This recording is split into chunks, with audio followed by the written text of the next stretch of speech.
In The Young and the Restless, the Slow Burn Sunday storyline takes a dark and emotional turn as Tessa Porter and Daniel Romalotti begin digging into the mystery surrounding Mariah Copeland's supposed death and the trauma that consumed her final days.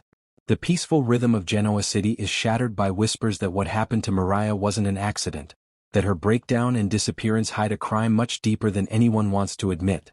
The more Tessa searches for answers, the closer she comes to the dangerous truth, and to losing everything she has left.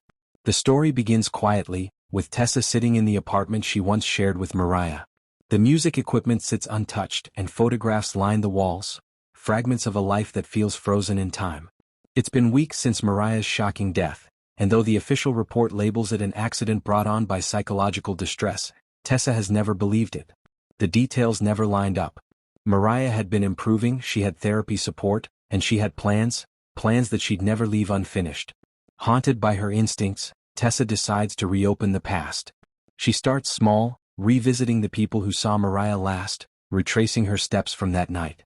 Her first visit is to Sharon, who still struggles to cope with the loss of her daughter.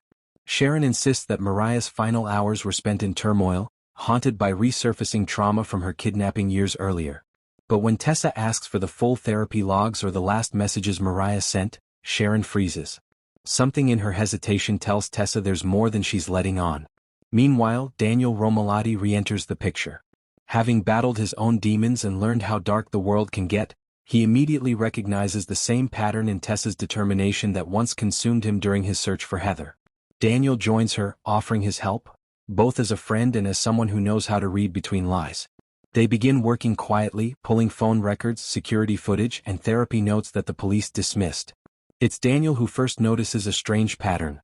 On the night Mariah vanished, her phone pinged near an industrial site outside Genoa City, an area linked to none other than Cameron Kirsten's old network. The revelation sends chills through Tessa. She remembers Mariah's lingering fear that Cameron's influence wasn't gone, that someone was still watching her. Tessa starts to wonder whether Mariah's breakdown wasn't internal at all, but induced by someone who knew her trauma and used it against her. The deeper they dig, the more danger seeps into their world. Tessa begins receiving anonymous texts telling her to stop digging, and warning her that Mariah's death wasn't supposed to be revisited. Daniel insists they go to Chance Chancellor with what they've found, but Tessa refuses. She doesn't trust anyone right now, not the police, not even Sharon, whose emotional collapse seems to hide guilt.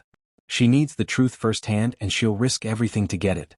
Their search leads them to a hidden storage unit Mariah rented weeks before she died. Inside they find boxes of notes, sketches, and recordings.